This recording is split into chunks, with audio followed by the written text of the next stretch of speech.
So hello everyone, this is Nishant Sharma and welcome to target for IQ. तो जैसे कि मैंने एक सीपीसी पे एक वीडियो बनाई थी जिसमें 40 मिनट्स में ऑर्डर नंबर 1 से लेकर 21 तक कवर किए थे, जिसमें कि बहुत अच्छे रिव्यूज आ रहे थे एस्पिरेंट्स के। तो एक एस्पिरेंट्स का कुछ एक क्वेरी भी आई है कि सर ऐसी ही एक क्रिमिनल ट्रायल पे भी वीडियो बना दीजिए, बिकॉज क्रिमिनल ट्रायल समझने में भी हमें बहुत परेशानी होती है। तो आज मैं आपके सामने क्रिमिनल ट्रायल पे भी एक ऐसी ही एक वीडियो लेकर आया हूं, जो कि बहुत ही सिंपलेस्ट मैनर में, इजी मैनर में एक क्रिमिनल ट्रायल समझाया जाएगा कि कैसे क्रिमिनल ट्रायल एफआईआर या कंप्लेंट रजिस्टर होने तक प्रॉपर एक्विटल या कन्विक्शन होता है। तो चलिए स्टार्ट करते हैं हम आज का इस सेशन, जिसका नाम है क्रिमिनल ट्रायल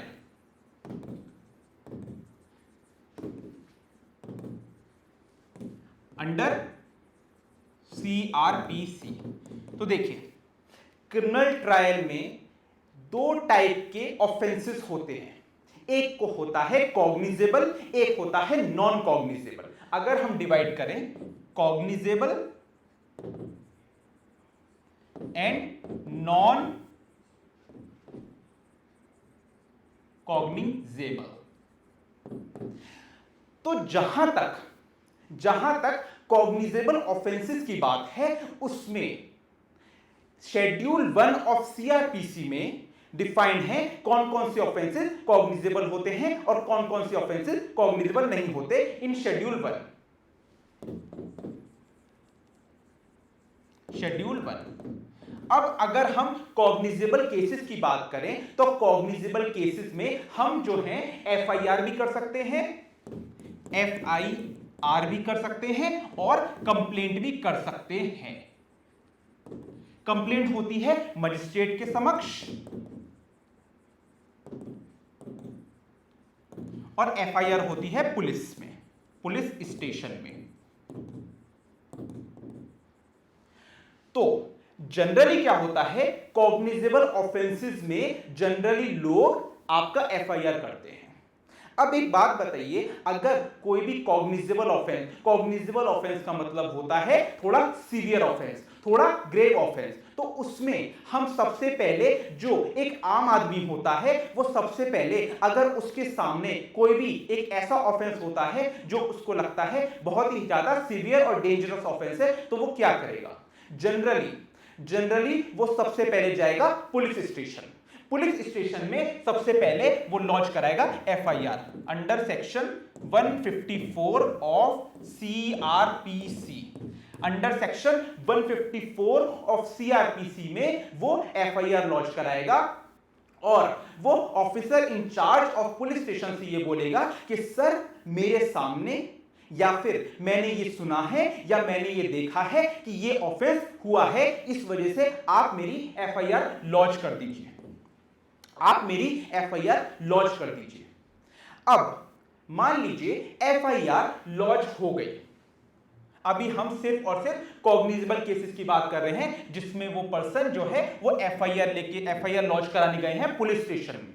अब मान लीजिए एफआईआर लॉन्च हो गई, तो एफआईआर लॉन्च होने के बाद आपके पास भी एक प्रूफ होना चाहिए ना, कि मैंने एक एफआईआर लॉन्च कराई है, तो एटलीस्ट आपके पास एक प्रूफ होना चाहिए, at least you have some proof so that you can show it to any person that you have registered the FIR in the concern police station.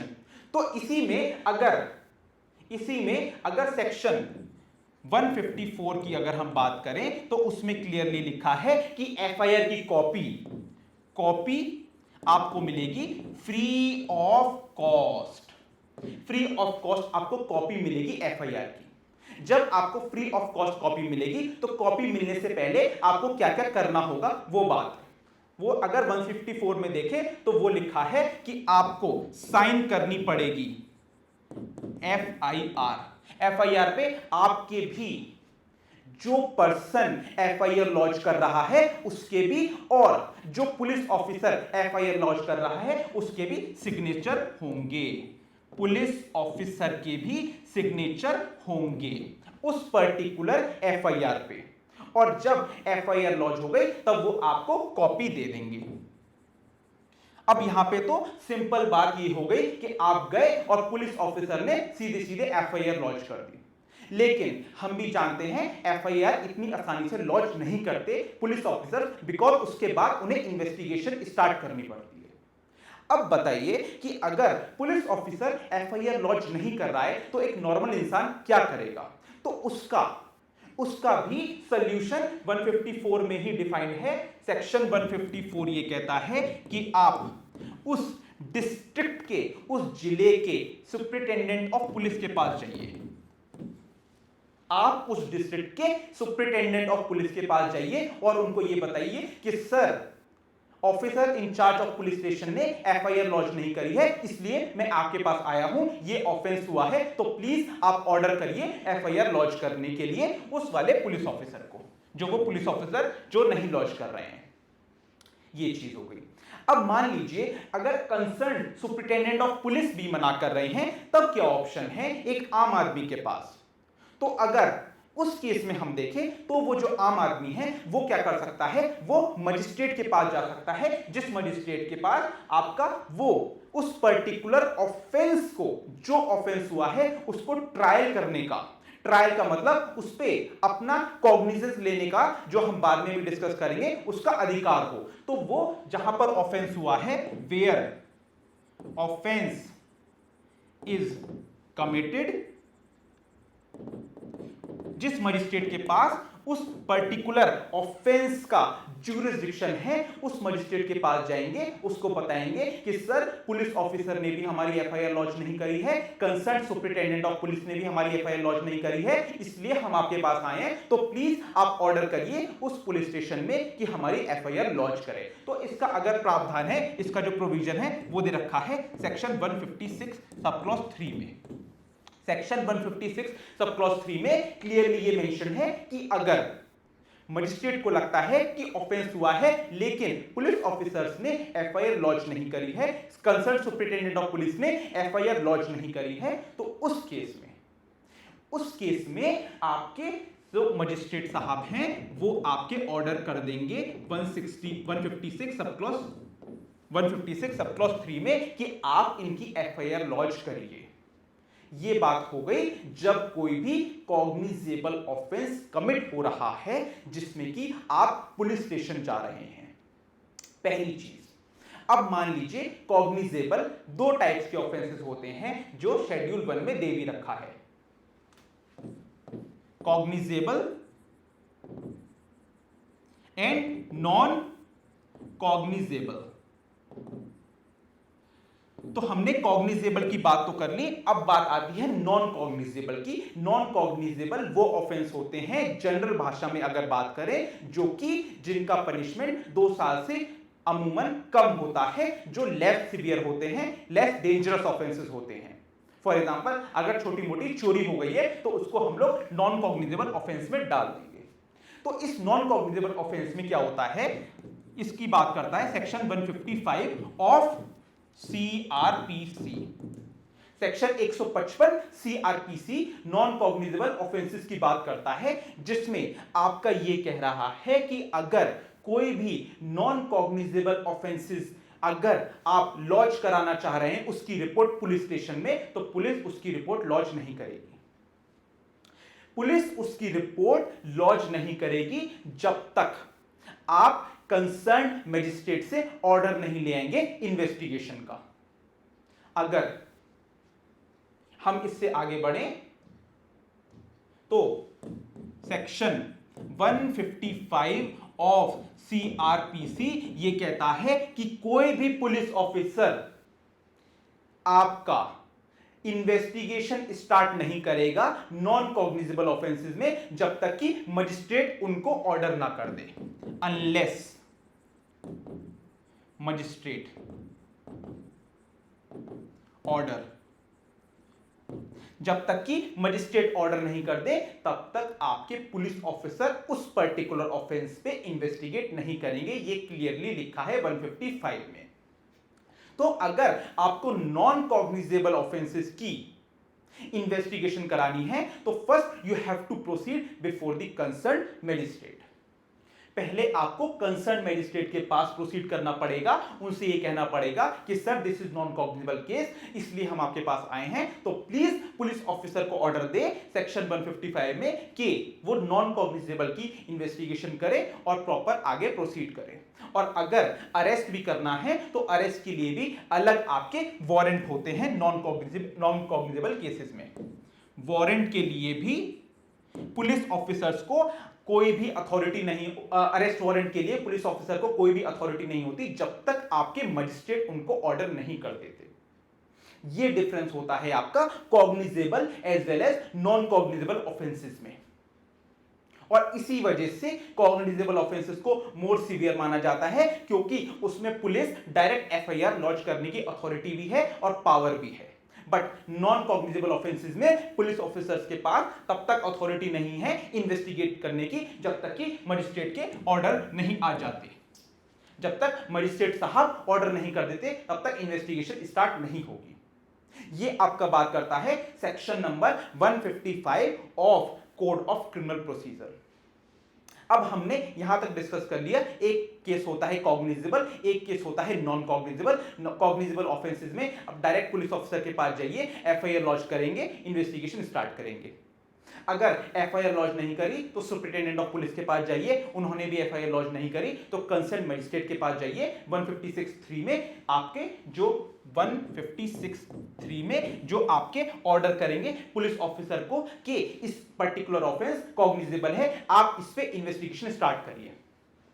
दूसरी बात है नॉन कॉग्निजेबल ऑफेंसेस की, जिसमें कि जब तक पुलिस तब तक इन्वेस्टिगेट नहीं करेगी जब तक मजिस्ट्रेट ऑर्डर नहीं कर देंगे। यहां तक बात हो गई क्लियर। अब अगर इससे आगे प्रोसीड करें तो एक आता है सेक्शन नंबर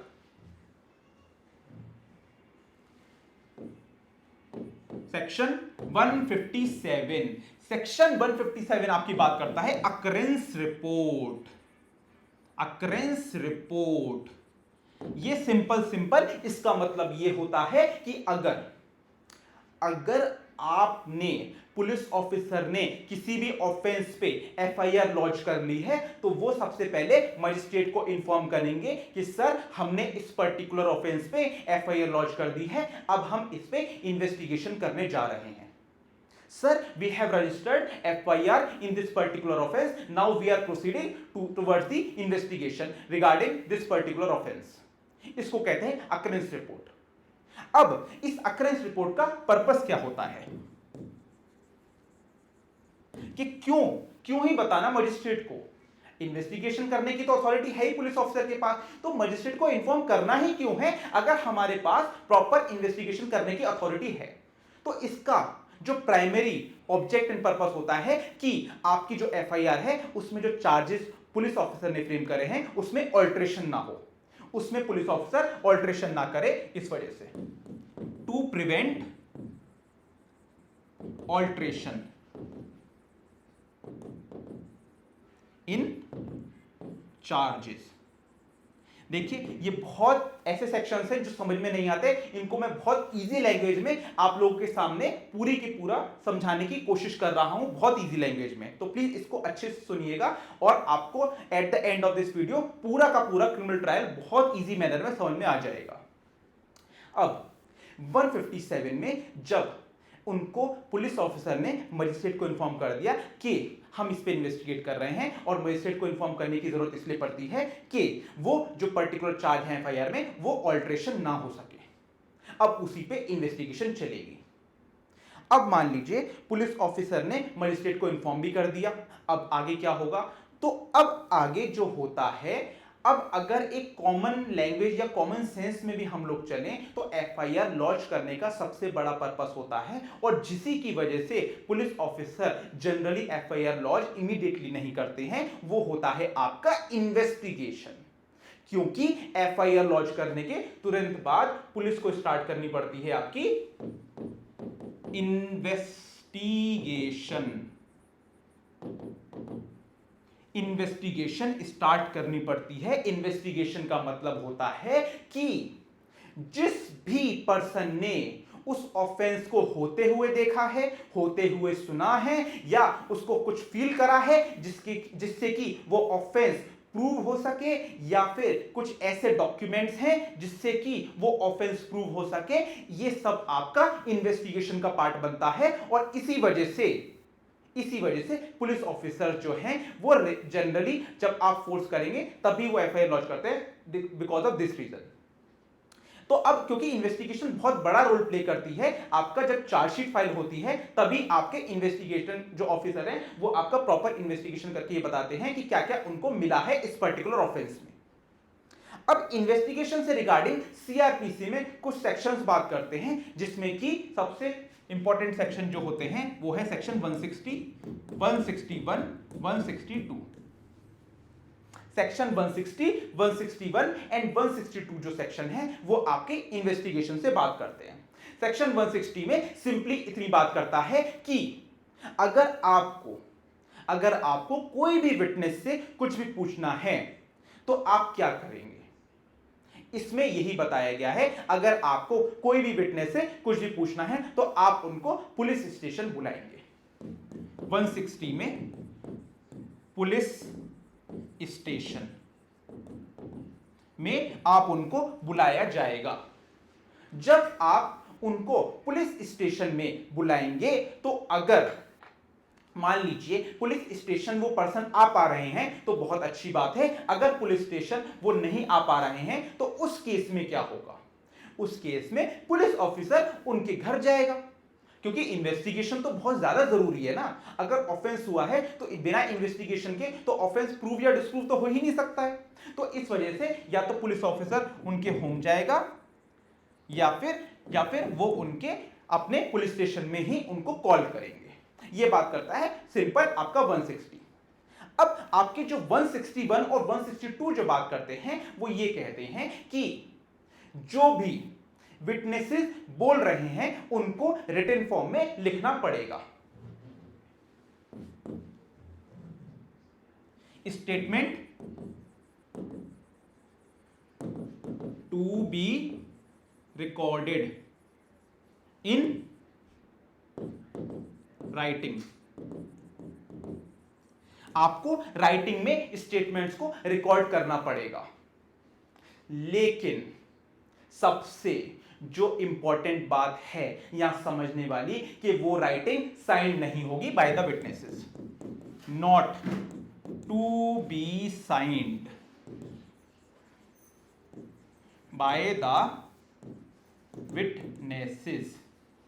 विटनेसेस के द्वारा वो आपकी साइंड नहीं होगी। तो इसका अब इस पे भी क्वेश्चन आ रहा है होता है कि वो क्यों साइन नहीं होंगे। तो इसका सिंपल रीजन ये है कि जो जनरल एक प्रिजम्पशन अजम्पशन माना जाता है कि पुलिस ऑफिसर्स अपने केस को प्रूव करने के लिए विटनेसेस से कुछ भी लिखवा लेते हैं। इस वजह से उसको वो पर्टिकुलर स्टेटमेंट जो है आपका ये स्टेटमेंट ये एविडेंस ना बन पाए, इस वजह से इस पे सिग्नेचर होता नहीं है। अब क्वेश्चन अराइज हुआ, अगर ये एविडेंस ही नहीं है तो इस स्टेटमेंट को रिकॉर्ड करने का ऑब्जेक्ट क्या बनता है। तो इस स्टेटमेंट को रिकॉर्ड करने का ऑब्जेक्ट सिर्फ ये बनता है कि ये स्टेटमेंट सपोर्ट कर सके पुलिस को जो प्रॉपर एविडेंस है कलेक्ट करने में, कि अगर किसी विटनेस ने ये बताया है कि किसी पर्सन ने ये देखा है या ये सुना है या ये डॉक्यूमेंट जो है वो कहीं पर हैं, तो वो रिकवरी के लिए आपका प्रॉपर पुलिस ऑफिसर को हेल्प कर सके। क्योंकि अगर हम लोग सेक्शन 162 की बात करें तो उसमें क्लियरली लिखा है कि ये स्टेटमेंट आपके कोरोबोरेशन के लिए यूज नहीं होंगे, नॉट टू बी यूज्ड। कोरोबोरेशन के लिए यूज नहीं होंगे। कोरोबोरेशन का सिंपल मतलब यह होता है कि अगर पुलिस ऑफिसर को विटनेसेस के स्टेटमेंट के साथ साथ भी कुछ और डॉक्यूमेंट्स मिले तो वो डॉक्यूमेंट उन स्टेटमेंट के साथ मिलकर ज्वाइन नहीं करके कह सकते पुलिस ऑफिसर कि सर देखिए विटनेस ने जो बोला और वही जो डॉक्यूमेंट हमें मिले हैं वो एक साथ दोनों को सपोर्ट कर रहे हैं। पुलिस ऑफिसर सिर्फ और सिर्फ डॉक्यूमेंट को ही प्रेजेंट कर सकते हैं जो विटनेसेस ने बताया है। पुलिस ऑफिसर उस डॉक्यूमेंट को उस विटनेसेस के स्टेटमेंट के साथ नहीं जोड़ सकते कि सर इन विटनेसेस ने जो बताया है वो ही बिल्कुल सही है, इस वजह से इसको कोरोबोरेशन के लिए यूज नहीं कर सकते। सिर्फ और सिर्फ कॉन्ट्राडिक्शन के लिए विटनेस का स्टेटमेंट यूज हो सकता है, only for contradiction, only for contradiction. Contradiction का मतलब यह होता है कि अगर विटनेसेस ने कुछ पहले बोला है और ड्यूरिंग इंक्वायरी और ट्रायल कुछ और बोला है तो वो चीज आपकी कॉन्ट्राडिक्ट कर सकता है एडवर्स पार्टी। लेकिन अगर विटनेस ने पहले कुछ बोला है कि सर हमने ये क्राइम होते हुए देखा है और बाद में भी ड्यूरिंग इंक्वायरी ट्रायल विटनेस ने वही चीज बोली है, तो वो कोरोबोरेशन के लिए यूज नहीं हो सकता कि सर इन्होंने during the period of investigation भी यही चीज बोली थी।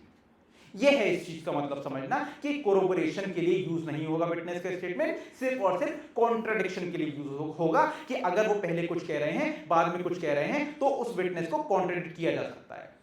लेकिन अगर वो विटनेस पहले कुछ कह रहे हैं और बाद में भी सेम चीज वही कह रहे हैं तो उस चीज में वो पहले का स्टेटमेंट बाद वाले स्टेटमेंट से जोड़ के ये नहीं बोला जा सकता कि सर ये देखिए पहले भी इन्होंने यही बोला है और बाद में भी ये बोला है, इस वजह से इस पर्टिकुलर अक्यूज ने ही ऑफेंस कमिट करा है। ये होता है आपका कोरोबोरेशन।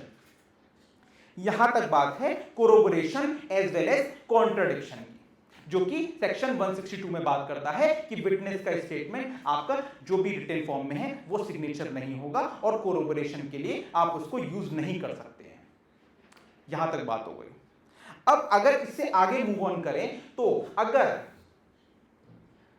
हम लोग का अभी तक विटनेसेस के स्टेटमेंट रिकॉर्ड हो गए, अगर मैं वापस से रिकैप में चलूं तो अभी तक हमारा जो ट्रायल था वो कहां तक पहुंचा है हम लोग पहले ये समझ लेते हैं। हम लोग का ट्रायल एफआईआर लॉन्च हो गई है। एफआईआर लॉन्च होने के बाद पुलिस ऑफिसर ने ऑकरेंस रिपोर्ट में मजिस्ट्रेट को बता दिया है कि सर एफआईआर लॉन्च हो गई है। उसके बाद विटनेसेस के स्टेटमेंट रिकॉर्ड हो गए हैं। यहां तक हम लोग की अभी तक ट्रायल पहुंचा है। अब अगर इससे आगे हम लोग अगर मूव ऑन करें तो उसमें अगर विटनेस या particular accused, mainly accused person होता है, विटनेस नहीं होगा इसमें। अगर एक्यूज की बात करें, एक्यूज अगर चाहे तो during the period of investigation अपना कन्फेशन भी रिकॉर्ड करवा सकता है अंडर सेक्शन 164 ऑफ सीआरपीसी। इसमें आपका एक्यूज पर्सन ही है। एक्यूज पर्सन को अगर लगता है जिसके अगेंस्ट चार्जशीट फाइल हुई है, अगर उसको लगता है ड्यूरिंग पीरियड ऑफ इन्वेस्टिगेशन कि वो चाहे कि हाँ मैंने ऑफेंस किया है और उसको लगता है कि मैं कबूल करने के लिए तैयार हूं, तो वो मजिस्ट्रेट के सामने 164 में अपना कन्फेशन भी रिकॉर्ड करा सकता है। ये एक इतनी बात है। वैसे जनरली होता नहीं है ये सब प्रैक्टिकल नॉलेज से, बिकॉज एक्यूज जो है वो भी अपना ट्रायल चाहता है, इतनी आसानी से वो भी अपना गिल्ट एक्सेप्ट नहीं करता है। इसलिए अगर आप प्रैक्टिकल एस्पेक्ट से देखेंगे तो 164 की जो कन्फेशंस है वो आज के टाइम में बहुत ही कम रेट पे आपके रजिस्टर मतलब कि रिकॉर्ड होते हैं। अब अगर ये ना हो, अगर इससे आगे हम लोग मूव ऑन करें तो अब आता है इन्वेस्टिगेशन के बाद, आफ्टर इन्वेस्टिगेशन।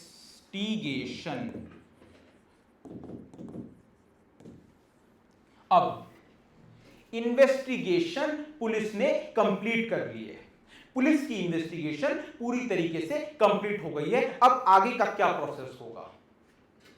विटनेसेस के स्टेटमेंट रिकॉर्ड हो गए हैं, डॉक्यूमेंट जो मिलने थे वो मिल गए हैं। अब आगे क्या होगा?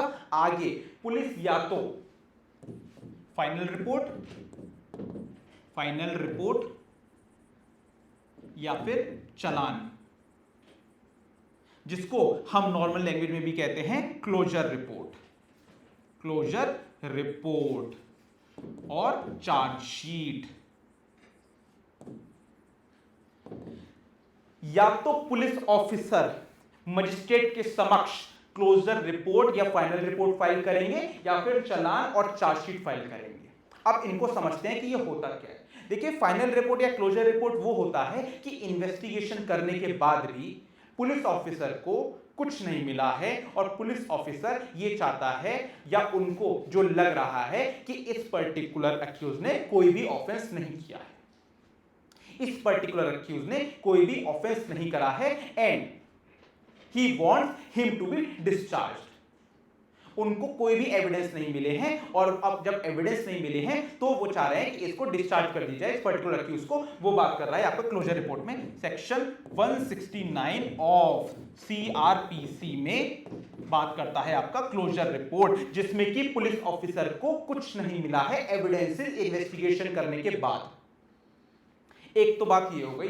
एक दूसरी बात हो गई कि हां, पुलिस ऑफिसर को चार्जशीट में, या जो हम लोग चालान और चार्जशीट कहते हैं, उसमें लग रहा है कि हां सफिशिएंट एविडेंसेस है पुलिस ऑफिसर के पास कि ऑफेंस जो है वो आपका एक्यूज ने ही कमिट किया है। ऐसा इन्वेस्टिगेटिंग ऑफिसर को लग रहा है, ऐसा इन्वेस्टिगेटिंग ऑफिसर को प्रॉपर लग रहा है उस पर्टिकुलर केस में। तो ये आपका होता है सेक्शन 170 में। सेक्शन 170 में मजिस्ट्रेट के सामने जिसका इसका जो अगर चार्जशीट का फॉर्मेट देखेंगे तो वो सेक्शन 173 में डिफाइंड है। सेक्शन 173 में ये बताया गया है कि चार्जशीट कैसे कैसे बननी है और सेक्शन 170 में वो चार्जशीट फाइल होती है मजिस्ट्रेट के समक्ष कि सर ये एविडेंसेस हमारे पास आए हैं और इन एविडेंसेस के अकॉर्डिंग हम अक्यूज को आपके समक्ष पेश कर रहे हैं जो हमें लगता है अक्यूज ने ऑफेंस किया है। इसको कहते हैं चालान चार्जशीट और इसको बोला जाता है फाइनल रिपोर्ट और क्लोजर रिपोर्ट, जिसमें कि इन्वेस्टिगेशन अथॉरिटी को यह लगता है कि कोई भी ऑफेंस नहीं हुआ है। यहां तक हम लोगों ने बात कर ली। अगर इसमें एक केस लॉ की बात करें तो एक 2022 में एक केस लॉ आया था जिसमें कि यह बोला गया था कि सेक्शन 170 में आपको जब आप चार्जशीट फाइल कर रहे हो कोर्ट में तो उस टाइम पे आपको अक्यूज को पेश करने की जरूरत नहीं है। There is no need to present the accused before the magistrate after making arrest। जब आप कोर्ट में चार्जशीट फाइल कर रहे हो वो आपको जरूरत नहीं है, डायरेक्ट आप चार्जशीट भी फाइल कर सकते हो। ये बोला गया था Siddharth versus state of UP में। Siddharth versus state of UP 2022 का जजमेंट है ये 2022 का जजमेंट में बोला गया था। अब हम लोग की स्टोरी कहां तक पहुंची है। अब मान लीजिए क्लोजर रिपोर्ट ना फाइल करके पुलिस ने चार्जशीट फाइल कर दी है, पुलिस ने चालान फाइल कर दिया है मजिस्ट्रेट के समक्ष।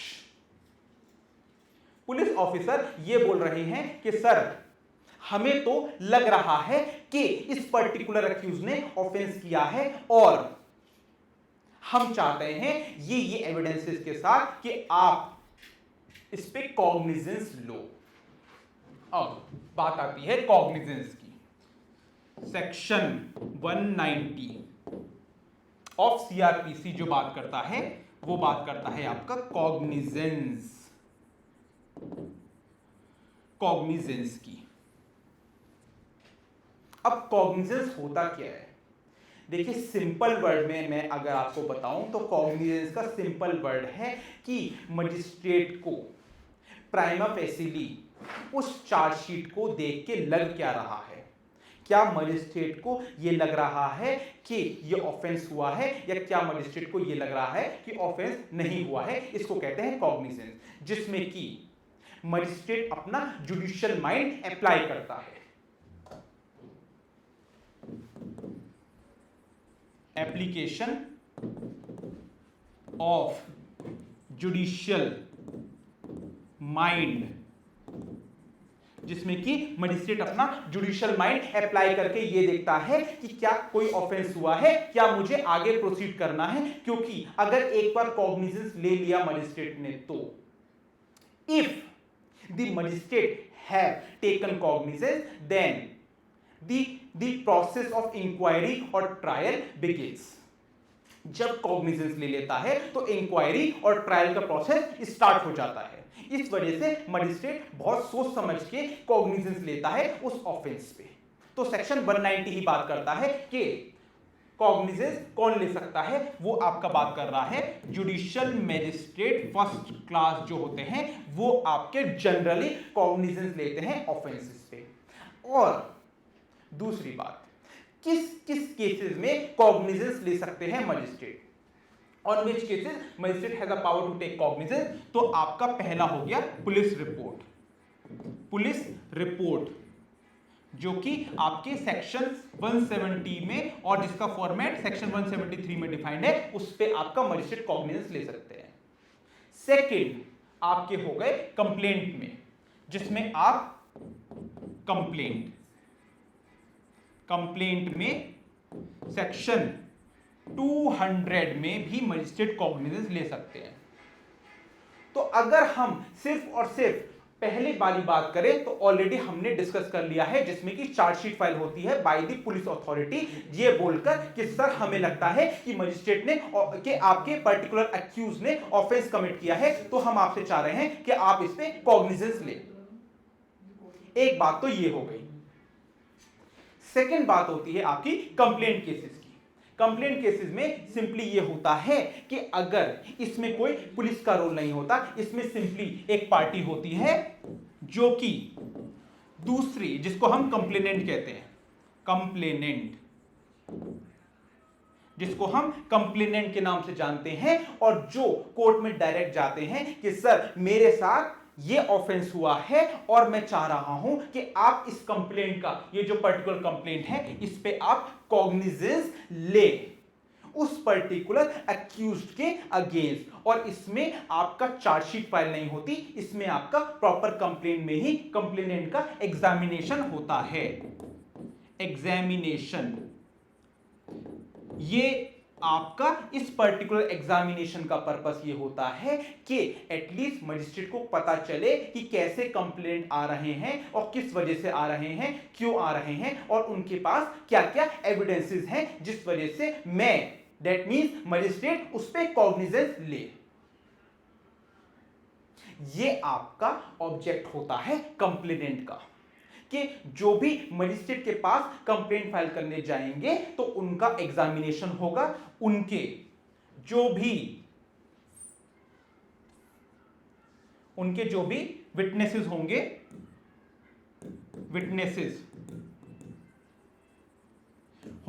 उनका भी एग्जामिनेशन होगा, जिससे यह पता चल सके कि एक्चुअली में ऑफेंस हुआ है या नहीं हुआ है। तो यह बात हो गई कंप्लेंट की। एक थर्ड कंडीशन होती है, एक और कंडीशन में मजिस्ट्रेट कॉग्निजेंस ले सकते हैं, which is called as suo motu cognizance. अगर मजिस्ट्रेट को लगता है कि कोई ऑफेंस हुआ है तो वो खुद से भी कॉग्निजेंस ले सकते हैं उस पर्टिकुलर ऑफेंस पे। अब हमारा जो ट्रायल है वो कहां तक पहुंचा है, हमने एफआईआर या कंप्लेंट लॉन्च कर दी है, अकरेंस रिपोर्ट मजिस्ट्रेट को दे दी गई है, इन्वेस्टिगेशन पुलिस ने कर दी है, चार्जशीट पुलिस ने दायर कर दी है आपकी मजिस्ट्रेट कोर्ट में, जो जुडिशियल मजिस्ट्रेट फर्स्ट क्लास के पास प्रेजेंट हो चुकी है अंडर सेक्शन 190। अब यहां से अराइज होता है कोर्ट का रोल। सेक्शन 190 से अराइज होता है कोर्ट का रोल। यहां से अब आपका कोर्ट पिक्चर में आता है। कोर्ट ने जब यह देखा कि हां प्राइमा फेसिली जुडिशियल माइंड अप्लाई करके अगर कोर्ट को यह लगता है कि हां ऑफेंस कमिट हुआ है, अगर कोर्ट को यह लगता है कि हां ऑफेंस कमिट हुआ है, तब जो जुडिशियल मजिस्ट्रेट फर्स्ट क्लास है वो ये देखेंगे कि ये जो ऑफेंस है ये कौन से मजिस्ट्रेट के द्वारा ट्राइबल है। Judicial magistrate will look into it and see by which magistrate or sessions judge or additional session judge this particular offense is triable. Maybe it could be triable by even JMFC. Just a second.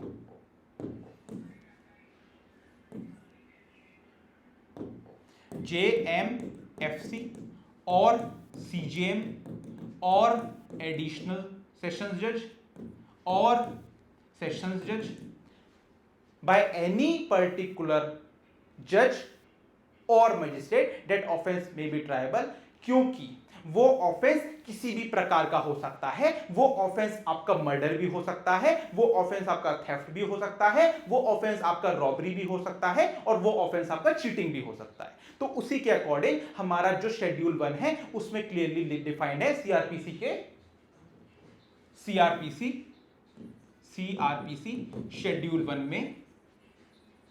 Schedule 1 में defined है कि by which magistrate, कौन से magistrate के द्वारा ये particular offence tribal है, उसी को देखते हुए जुडिशियल मजिस्ट्रेट फर्स्ट क्लास जो है वो उस केस को कमिट कर देंगे। कमिट का मतलब उस मजिस्ट्रेट या उस पर्टिकुलर सेशन जज को सेंड कर देंगे। डेट मींस वो जो केस है उसको ट्रांसफर कर देंगे उस वाले पर्टिकुलर जज को जिनके पास जुरिसडिक्शन है ट्राई करने का। Who have jurisdiction for trial, जिस मजिस्ट्रेट के पास भी उन ऑफेंस का ज्यूरिसडिक्शन है ट्राई करने का, उन मजिस्ट्रेट के पास वो केस पहुंच जाएगा कि सर मैंने इस पे कॉग्निजेंस ले लिया है, अब आप इस पे देखिए कि अब आपको इसमें क्या क्या चार्जेस फ्रेम करने हैं और क्या आपको इस पे एक्विटल करना है या आपको इस पे डिस्चार्ज करना है या फिर आपको इस पे पर्टिकुलर ऑफेंस पे कन्विक्शन करना है। ये देखेंगे अब वो वाले जज या मजिस्ट्रेट जिनके पास ट्राई करने की अथॉरिटी है। यहां तक हम लोगों ने पढ़ लिया। अब अगर इसी पे हम लोग बात करें आगे तो एक और सेक्शन आता है जिसमें कि सेक्शन 204, जिसमें कि अगर मजिस्ट्रेट ने कॉग्निजेंस ले लिया है तो जिसके अगेंस्ट कॉग्निजेंस ले लिया है उनको नोटिस इशू होता है। Notice in form of either summon, और अगर वो समन के बाद भी नहीं आ रहे हैं तो वारंट, जिसमें यह बताया जाता है कि आपके ऊपर ये चार्जेस हैं, ये चार्जशीट पे कॉग्निजेंस ले लिया गया है, अब आपको इस डेट में कोर्ट में प्रेजेंट होना है। ये आपका बात करता है सेक्शन 204। यहां तक हम लोगों ने पढ़ लिया। अब अगर इससे आगे हम लोग चलें तो अगर फॉर एग्जांपल अगर हम मान लेते हैं कि वो जो ऑफेंस है वो आपका कोर्ट ऑफ सेशन के द्वारा ट्राइबल है, that this offence is triable by court of session. For example अगर मर्डर हो तो कोर्ट ऑफ सेशन का जो ट्रायल है वो आपका सेक्शन 225 से सेक्शन 237 तक दे रखा है आपका सीआरपीसी में। अगर हम सेशंस कोर्ट की बात करें तो उस केस में सबसे पहले क्या होगा कि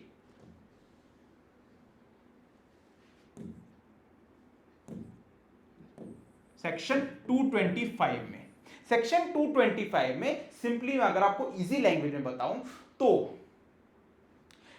प्रोसिक्यूटर जो होता है वो आपको डेटमी सेशन जज के सामने सारे एविडेंसेस बताएगा कि सर इन पर्टिकुलर एविडेंसेस के साथ हमने ये चार्जशीट फाइल करी है, इसलिए हमें लगता है कि इन पर्टिकुलर अक्यूज ने ये ऑफेंस कमिट किया है।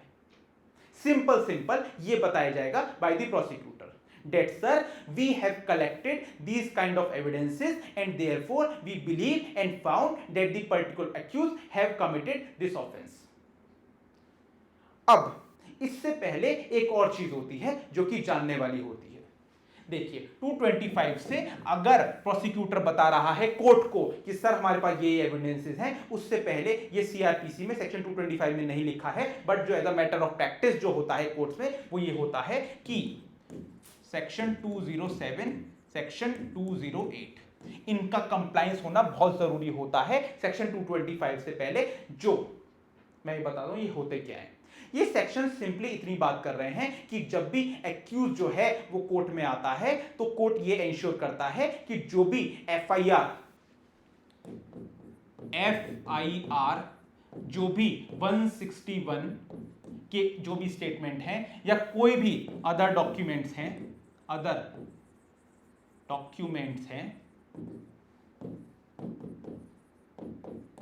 वो एक्यूज्ड को मिल चुके हैं। वो एक्यूज को मिल चुके हैं, एटलीस्ट एक्यूज को पता चले कि क्यों उनको कोर्ट में बुला रहे हैं और क्या क्या चार्जेस उनके अगेंस्ट, जो एक्यूज है उस पर्टिकुलर एक्यूज के अगेंस्ट क्या क्या चार्जेस फ्रेम हुए हैं। इसको पता लगाने के लिए मजिस्ट्रेट ये इंश्योर करते हैं कि 207 जो पुलिस रिपोर्ट की बात करता है और 208 जो कंप्लेंट केसेस की बात करता है कि सारी कंप्लेंट की कॉपी, एफआईआर की कॉपी, स्टेटमेंट ऑफ विटनेसेस सारे के सारे एक्यूज तक पहले पहुंच जाने चाहिए before the section 225 proceeding start. Section 225 की प्रोसीडिंग स्टार्ट होने से पहले सारे के सारे एविडेंसेस मीन एफआईआर की copy, statement of witnesses accused के पास पहुंच जानी चाहिए, जिससे एक्यूज को एटलीस्ट पता चल जाए कि हां कौन कौन से चार्जेस एक्यूज के ऊपर लगे हैं एफआईआर में। यह पर्पस होता है आपका इस पर्टिकुलर सेक्शन का। अब मान लीजिए ये सारी चीजें अगर एक्यूज पे पहुंच गई हैं तो 225 में सिंपली ये बात करता है कि प्रोसिक्यूटर बताएगा क्या क्या एविडेंसेस उसके पास आए हैं और 226 में भी वो सारे आपका एविडेंसेस प्रेजेंट करेगा। सेक्शन 226 में भी सारी चीजें प्रेजेंट करेंगे वो पर्टिकुलर आपका प्रोसिक्यूटर। यहां तक बात क्लियर हो गई। अब अगर सेशन जज को लग रहा है उसी टाइम पर अगर सेशन जज को लग रहा है कि प्रोसिक्यूशन का जो एविडेंस है वो इतना सफिशिएंट है ही नहीं कि हम अक्यूज के ऊपर ट्रायल चला सकें, अगर सेशन जज को यह लग रहा है कि प्रोसिक्यूशन ने जो भी एविडेंसेस पेश करे हैं वो इतने सफिशिएंट है ही नहीं कि हम अक्यूज के ऊपर ट्रायल चला सकें, तो उस केस में आपके सेक्शन 227 में उनको डिस्चार्ज कर दिया जाएगा, उस पर्टिकुलर अक्यूज्ड को डिस्चार्ज कर दिया जाएगा कि नहीं आप जाइए, आपके ऊपर ट्रायल नहीं चलेगा because evidences are deficient, evidences संपूर्ण नहीं है जिस वजह से आपके ऊपर ट्रायल चल सके। यहां तक बात क्लियर हो गई कि अगर एविडेंसेस सफिशिएंट नहीं है तो डिस्चार्ज कर दिया जाएगा आपका अक्यूज पर्सन को। अब हम इससे आगे मूव ऑन करते हैं। अब मान लीजिए अगर एविडेंसेस सफिशिएंट हुए तो अब कोर्ट क्या करेगा, कोर्ट करेगा चार्ज फ्रेमिंग। सेक्शन 228 में होगी आपकी चार्ज फ्रेमिंग।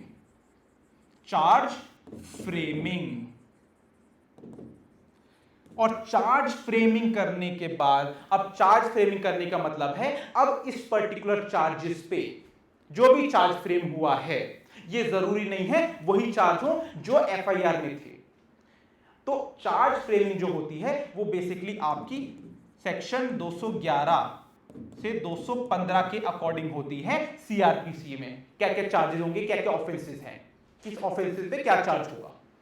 अगर इनकी बात करें तो मान लीजिए चार्ज फ्रेम हो गए हैं सेक्शन 228 में। उसके बाद जो सेशन जज हैं वो पूछते हैं एक्यूज से conviction on plea of guilt, conviction on plea of guilt section 229 में के आपके ऊपर ये चार्जेस हैं, आप बताइए क्या अपने चार्जेस को आप एक्सेप्ट कर रहे हैं, क्या अपने गिल्ट को आप एक्सेप्ट कर रहे हैं, क्या अपने ऑफेंस को आप एक्सेप्ट कर रहे हैं या नहीं कर रहे हैं। Whether you are accepting your particular offence और नॉट। तो जो भी चार्जेस फ्रेम हुए हैं उसमें एक्यूज से पूछा जाता है कि आप ये एक्सेप्ट करते हैं नहीं। अगर एक्सेप्ट कर लेते हैं तो फिर भी मजिस्ट्रेट का डिस्क्रिप्शन बनता है कि वो कन्विक्शन करे या नहीं करे।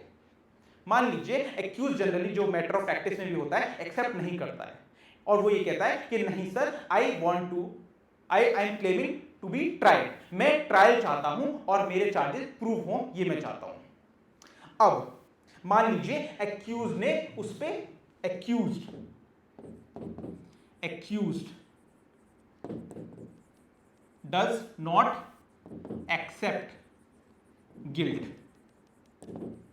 एक्यूज ने अपना गिल्ट एक्सेप्ट नहीं करा।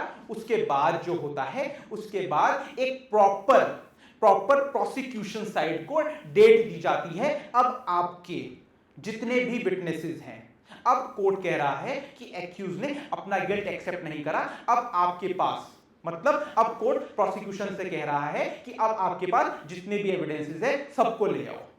either it be documentary or it be oral or any other form of evidence जो कि relevant है इस particular case से regarding, सारे के सारे evidences ले आओ अब आप कोर्ट में, अब प्रॉपर ट्रायल चलेगा इस पर्टिकुलर एक्यूज्ड के अगेंस्ट, क्योंकि इन्होंने अपना गिल्ट जो है वो एक्सेप्ट नहीं करा है। ये बात करता है आपका सेक्शन 230 और 231। जितने भी एविडेंसेस प्रोसिक्यूशन के पास हैं वो सारे के सारे आप अब कोर्ट में ले आओ, क्योंकि अब प्रॉपर ट्रायल चलेगा। अब इसके बाद भी अगर जब आपके प्रॉपर 230 और 231 में एविडेंसेस प्रेजेंट हो गए हैं, उसके बाद होता है पर्सनल एग्जामिनेशन एक्यूज्ड का, जो कि सेक्शन बात करता है सेक्शन 313। सेक्शन 313 सीआरपीसी का सेक्शन 313 सिंपली और सिंपली इतनी बात करता है कि जब एविडेंसेस आ जाते हैं प्रोसिक्यूशन से, तब कोर्ट पर्सनली एग्जामिन करता है, पर्सनली पूछता है अक्यूज से कि जो भी एविडेंसेस आपके समक्ष पेश हुए हैं या मेरे समक्ष पेश हुए हैं वो ये एविडेंसेस हैं, इन पर आपको क्या कहना है, इन पर आपको क्या कहना है, और क्या आप इन एविडेंसेस से जो प्रोसिक्यूशन ने प्रेजेंट की हैं इनसे आप सेटिस्फाइड हो या नहीं हो। ये होता है पर्सनल एग्जामिनेशन सेक्शन 313 में। अब एग्जामिनेशन हो गया एक्यूज का, जो उन्होंने बोला वो रिकॉर्ड हो गया। इसके बाद कोर्ट क्या करता है, अगर कोर्ट को लगता है कि प्रोसिक्यूशन के एविडेंसेस इतने स्ट्रॉन्ग नहीं हैं कि एक्यूज का कन्विक्शन हो सके, अभी भी अगर लग रहा है बाय द कोर्ट कि प्रोसिक्यूशन का एविडेंसेस इतना स्ट्रॉन्ग नहीं है कि एक्यूज का कन्विक्शन हो सके, तो सेक्शन 232 में उनका हो जाएगा एक्विटल। एक्विटल हो जाएगा आपका पर्टिकुलर एक्यूज्ड का। अब मान लीजिए वैसे एक्विटल होता नहीं है जनरली कोर्ट में, तो क्या होगा, अगर एक्विटल कोर्ट ने नहीं करा तब आपका अब आती है बारी डिफेंस की, जैसे कि जिसको हम डिफेंस एडवोकेट कहते हैं, और जो एडवोकेट होता है एक्यूज्ड की तरफ का, कि अब हमने प्रोसिक्यूशन को सुन लिया है, अब आप अपने एविडेंसेस लेकर आइए। डिफेंस एविडेंस, डिफेंस एविडेंस जो कि सेक्शन 233 में बात करता है कि सर हम लोगों ने पूरा प्रोसिक्यूशन को सुन लिया है, हम लोगों ने एक्यूज को सुन लिया है, अब आप बताइए डिफेंस जो एडवोकेट है कि आपके पास क्या क्या एविडेंसेस हैं एक्यूज की इनोसेंस को प्रूव करने का। That what evidences do you have to prove the innocence of the accused so that the accused could be declared as acquitted। आप अब बताइए एक्विटल कैसे कराएंगे, तो उसमें अब होता है 233 में डिफेंस एविडेंस। जब डिफेंस के पास एविडेंसेस डिफेंस पेश कर देता है, उसके बाद जो स्टेज आती है वो होती है आपकी आर्ग्यूमेंट्स की। आर्ग्यूमेंट्स सेक्शन 234 में, जिसमें कि आपके प्रोसिक्यूशन और डिफेंस दोनों के आर्ग्यूमेंट सुनता है कोर्ट, दोनों के आर्ग्यूमेंट सुनता है कोर्ट, जिसको हम लोग फाइनल स्टेज कहते हैं, क्योंकि प्रोसिक्यूशन के एविडेंसेस भी आ गए, डिफेंस के एविडेंसेस भी आ गए, अब दोनों का हो रहा है आर्ग्यूमेंट। और आर्ग्यूमेंट जो होगा सेक्शन 234 के बाद जो होगा, उसके बाद फाइनल जो कोर्ट अपना पास करेगा जजमेंट, वो होगा जजमेंट ऑफ एक्विटल। एक्विटल और कन्विक्शन, या तो सेशन जज जो हैं वो जजमेंट ऑफ एक्विटल देंगे या फिर जजमेंट ऑफ कन्विक्शन देंगे अंडर सेक्शन 235 ऑफ सीआरपीसी। अब हमने प्रोसिक्यूशन को सुन लिया है, अब हमने एक्यूज का पर्सनल एग्जामिनेशन हो गया है, अब हमने डिफेंस को सुन लिया है, उसके बाद अब बारी आई है सेशंस जज की, जो कि अपना जजमेंट देंगे, या तो वो एक्विटल करेंगे छोड़ देंगे या फिर उसको सजा दे देंगे, जिसको हम लोग कन्विक्शन कहते हैं इंग्लिश में। ये आपका बात करता है पूरा क्रिमिनल ट्रायल, जो कि हमने बात करा एफआईआर से या फिर कंप्लेंट केस से। अब इसमें सिंपली लास्ट थिंग जो समझने वाली है, फिर मैं पूरा रिकॉल कराऊंगा, तब उसके बाद इस सेशन को हम लोग एंड करेंगे। अब जो लास्ट बात है वो है आपका सेक्शन 236। सिंपली ये कहता है कि अगर 236 में 236 में अगर एक्यूज ने कोई प्रीवियस कन्विक्शन भी किया होता है, अगर उसने कोई पहला भी क्राइम, इससे पहले भी कोई क्राइम जो है उसको सजा मिली होती है, तो उसमें वो जो पनिशमेंट है उसको एनहेंस कर दिया जाएगा, यानी बढ़ा दिया जाएगा उसकी पनिशमेंट को। क्योंकि अगर आप वापस से ऑफेंस कर रहे हो तो समझ आ जाता है कि आप एक रिपीटेड ऑफेंडर हो, तो इस वजह से उसकी जो पनिशमेंट है सेक्शन ये जो 236 में आपकी बढ़ा दी जाएगी, आपकी जो कन्विक्शन है, एनहेंसमेंट। इतना बात करता है आपका क्रिमिनल ट्रायल। अब वापस से इसको रिकॉल करते हैं, हम लोग कहां गए? पहले हम लोग ने देखा कि ऑफेंस सामने हुआ है हमारे, उसके बाद हम लोग गए पुलिस स्टेशन के बाद पुलिस ने एफआईआर लॉन्च कर ली। एफआईआर लॉन्च करने के बाद पुलिस ने अक्रेंस रिपोर्ट मजिस्ट्रेट को दे दी, जिस वजह से चार्जेस में ऑल्टरेशन ना हो। उसके बाद आपका विटनेसेस का स्टेटमेंट रिकॉर्ड हुआ है। स्टेटमेंट रिकॉर्ड होने के बाद जो है आपका प्रॉपर या तो क्लोजर रिपोर्ट फाइल होगी या फिर चार्जशीट या चालान फाइल होगा। उसके बाद चार्जशीट या चालान फाइल होने के बाद कंप्लेंट, आपका अगर कंप्लेंट की बात करें तो प्रॉपर कंप्लेनेंट में आपका कंप्लेंट जो है वो रजिस्टर होती है, जिसमें कि मजिस्ट्रेट जो है 190 में कॉग्निजेंस लेता है, या तो पुलिस रिपोर्ट पे लेगा या फिर कंप्लेंट पे लेगा। कॉग्निजेंस लेने के बाद सेक्शन 204 में 204 में आपका नोटिस जाता है कि आपके अगेन ये आपके ऑफेंस आया है एफआईआर से या कंप्लेंट से। उसके बाद जो है आपका केस जो है वो कमिट कर दिया जाएगा कि किस पर्टिकुलर जज या मजिस्ट्रेट के द्वारा ये ट्रायल है, और एट द एंड वो जो ऑफेंस होता है वो ट्रायल होता है। प्रोसिक्यूशन को सुना जाएगा, एविडेंसेस लिए जाएंगे प्रोसिक्यूशन से, एग्जामिनेशन होगा एक्यूज का, डिफेंस को सुना जाएगा। उसके बाद जो है जो पर्टिकुलर जज और मजिस्ट्रेट है वो अपना जजमेंट दे जाएगा, जजमेंट डिलीवर करेंगे प्रॉपरली। तो इतनी बात है, हम लोगों ने पूरा जो आज क्रिमिनल ट्रायल समझा है अच्छे से। तो प्लीज इस पर्टिकुलर वीडियो ये आपको कैसे लगी, इसमें अपने कमेंट दीजिएगा, और कोई भी और अगर आपको वीडियो चाहते हैं जो मैं लेकर आऊं तो प्लीज उसमें भी मुझे सजेशन दीजिएगा। For more such update please do subscribe and like target for IQ। और आज के सेशन के लिए इतना ही। Thank you very much.